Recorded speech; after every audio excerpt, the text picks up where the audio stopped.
Assalamualaikum warahmatullahi wabarakatuh. Perkenalkan, nama saya Albi Saifur Rahman dari LPLC. Pada kesempatan kali ini akan mempresentasikan makalah saya yang berjudul Analisis Pemilihan Bahan dan Proses Manufaktur untuk Komponen Pompa Cooling Water. Studi kasus atau analisis komponen, deskripsi produk. Yang pertama ini adalah bagian-bagian pompa cooling water terdiri dari casing atau rumah pompa, impeller, baling-baling pompa, sub poros, bearing atau bantalan, seal machining, coupling, motor penggerak, base plate atau pondasi, dan terakhir adalah rubber expansion joint. Dari bagian-bagian pompa cooling water ini yang akan dianalisis komponennya untuk bahan metal yaitu pada bagian casing rumah pompa dan impeller baling-baling pompa. Sedangkan untuk non-metal yang akan dianalisis komponennya yaitu bagian rubber expansion joint. Casing pompa adalah rumah utama yang menutup dan melindungi bagian dalam pompa, berfungsi sebagai wadah fluida dan penopang komponen internal seperti impeller dan sub. Material umum cast iron, baja karbon rendah atau stainless steel. Karakteristik yang dibutuhkan bentuk relatif besar dan tebal untuk menahan tekanan fluida, harus tahan terhadap getaran dan beban mekanis. Permukaan biasanya dilapisi atau coating anti korosi.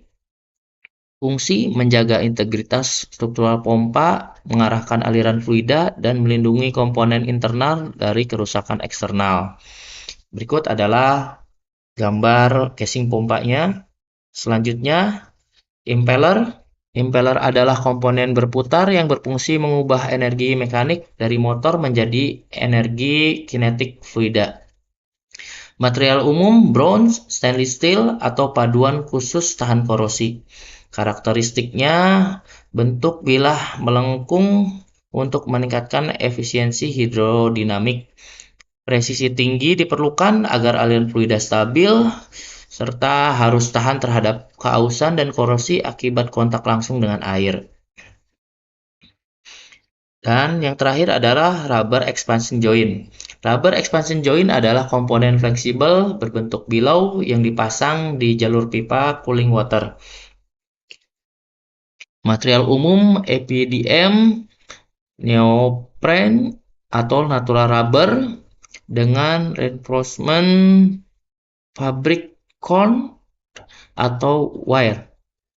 Karakteristik bentuk bergelombang, elastis untuk menyerap getaran dan pergeseran. Permukaan halus, elastis, dan tahan air, dilengkapi flank untuk sambungan ke pipa. Fungsi utamanya untuk menyerap getaran dari pompa atau peralatan, mengkompresi ekspansi thermal pipa, melindungi sistem dari stres mekanis akibat perubahan tekanan. Berikut adalah gambar rubber expansion joint. Untuk pemilihan bahan untuk komponen pompa cooling water harus mempertimbangkan fungsi kondisi operasi, sifat material, serta faktor ekonomis dan berkelanjutan. Setiap komponen memiliki tuntutan teknis yang berbeda sehingga material yang dipilih juga bervariasi. Untuk casing pompa, fungsinya untuk menahan tekanan fluida. Material yang dipilih yaitu cast iron FC250. Kenapa? Karena dia mempunyai kekuatan, juga harganya yang relatif murah, mudah diproduksi dengan sand casting. Alternatifnya yaitu dengan menggunakan stainless steel untuk ketahanan korosi lebih tinggi namun biaya lebih mahal. Yang kedua, impeller, fungsi mengubah energi mekanik menjadi energi kinetik fluida. Material yang dipilih yaitu bronze, tahan korosi, sifat hidrodinamik baik, cocok untuk air pendingin. Alternatifnya yaitu stainless steel untuk ketahanan aus lebih tinggi, atau komposit polimer untuk aplikasi yang ringan. Dan yang terakhir untuk rubber expansion joint, fungsinya menyerap getaran, kompensasi ekspansi thermal, melindungi sistem dari stres mekanis, material yang dipilih, EPDM, rubber, tahan panas, tahan air, dan elastis. Alternatifnya neopren untuk ketahanan kimia lebih baik, atau natural rubber untuk biaya yang lebih ringan. Pemilihan proses manufaktur. Pemilihan proses manufaktur harus disesuaikan dengan jenis komponen material yang digunakan untuk geometri, toleransi, serta jumlah produksi. Setiap komponen pompa cooling water memiliki tuntutan proses yang berbeda agar mencapai kualitas dan keandalan yang diinginkan. Untuk casing pompa, prosesnya yaitu sand casting, cocok untuk bentuk besar, kompleks, biaya rendah, toleransi sedang. Selanjutnya ada machining, ada pengeboran, boring, drilling, dan milling untuk mencapai presisi, dimensi, dan permukaan setelah casting. Selanjutnya untuk impeller, proses utamanya adalah investment casting, menghasilkan bentuk bilah kompleks yang presisi tinggi, dan dilanjutkan dengan finishing menggunakan CNC machining untuk toleransi ketat dan balancing impeller. Selanjutnya untuk komponen expansion joint, proses utamanya yaitu compression molding, membentuk karet elastis dengan geometri bergelombang. Alasan expansion joint harus fleksibel, tahan getaran, mampu menahan ekspansi thermal. Analisis biaya dan produksi. Pemilihan bahan proses manufaktur tidak hanya ditentukan oleh aspek teknis, tapi juga harus mempertimbangkan biaya produksi, efisiensi operasional. Analisis ini penting agar komponen-komponen cooling water dapat diproduksi dengan kualitas tinggi namun tetap ekonomis. Faktor biaya untuk casing pompa, impeller, dan rubber expansion joint dapat dilihat dari perbandingan biaya dan produksi dari tabel di sini. Untuk casing, material utamanya cast iron, proses utamanya sand casting machining, estimasi biasanya rendah, efisiensi produksi tinggi. Untuk impeller, material utamanya yaitu bronze stainless steel, proses utamanya investment casting dan CNC, produksi menengah tinggi kategorinya.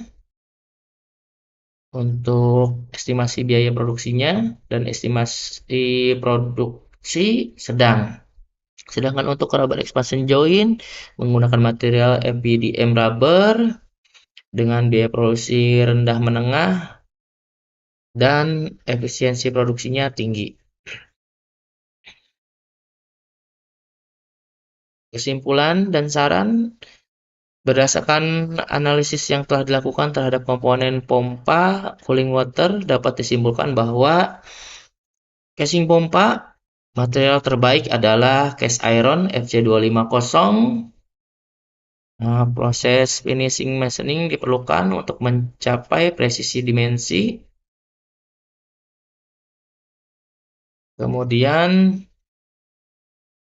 untuk impeller, material yang sesuai yaitu bronze atau stainless steel. Proses investment casting dipilih untuk menghasilkan bentuk bilah kompleks, dilanjutkan dengan CNC untuk balancing dan presisi. Dan yang terakhir adalah material yang dipilih adalah EPDM untuk rubber expansion joint karena elastis, tahan panas, dan tahan air. Proses compression molding dengan vulkanis digunakan untuk memperbaiki elastisitas dan ketahanan.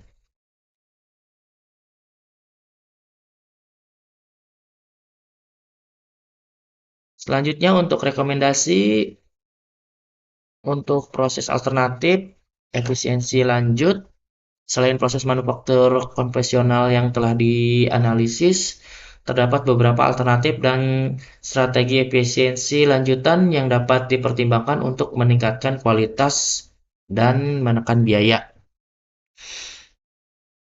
Yang pertama, casing pompa, alternatif prosesnya high pressure decasting atau HPDC untuk produksi massal dengan presisi lebih tinggi dibanding sand casting. Kemudian ada additive manufacturing (IM) untuk prototype casting dengan desain kompleks dan waktu produksi cepat. Efisiensi lanjutan, penggunaan coating berbasis keramik atau epoksi untuk meningkatkan ketahanan korosi tanpa mengganti material utama. Untuk impeller, alternatif prosesnya ada 5 aksis CNC machining menghasilkan bilah impeller dengan presisi hidrodinamik yang lebih tinggi dan lebih presisi. Kemudian ada selective laser melting memungkinkan pembuatan impeller stainless steel dengan geometris kompleks tanpa cetakan. Efisiensi lanjutannya, penerapan surface polishing otomatis untuk mengurangi rugi-rugi hidrodinamik dan meningkatkan efisiensi pompa. Dan yang terakhir adalah rubber expansion joint. Alternatif prosesnya inject molding lebih efisiensi untuk produksi massal dengan kualitas konsisten.